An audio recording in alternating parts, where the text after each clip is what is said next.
I was growing up, the local channel here in New York, Channel 11, they had a thing called Chiller Theater.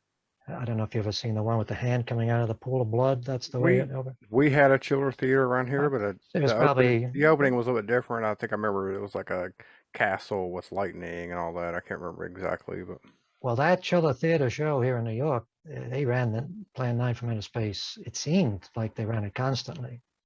So I saw it many times when I was a kid.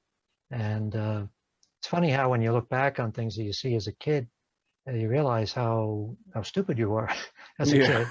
kid. Never struck me when I was watching it as a child that there was anything wrong with it. It seemed like a perfectly straightforward thing. Actually, that was kind of cool.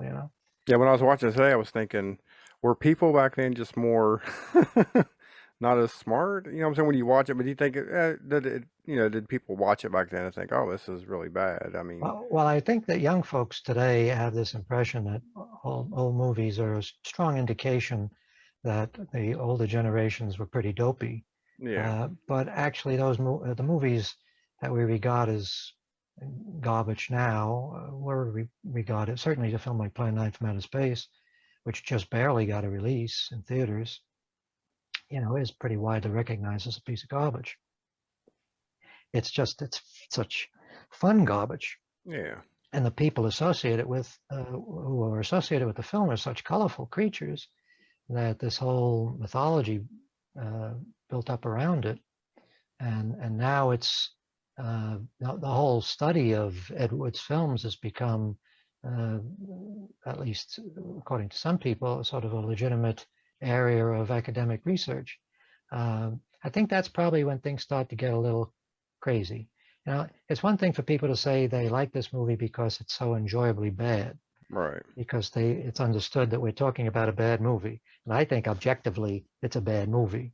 I don't see anybody could argue otherwise.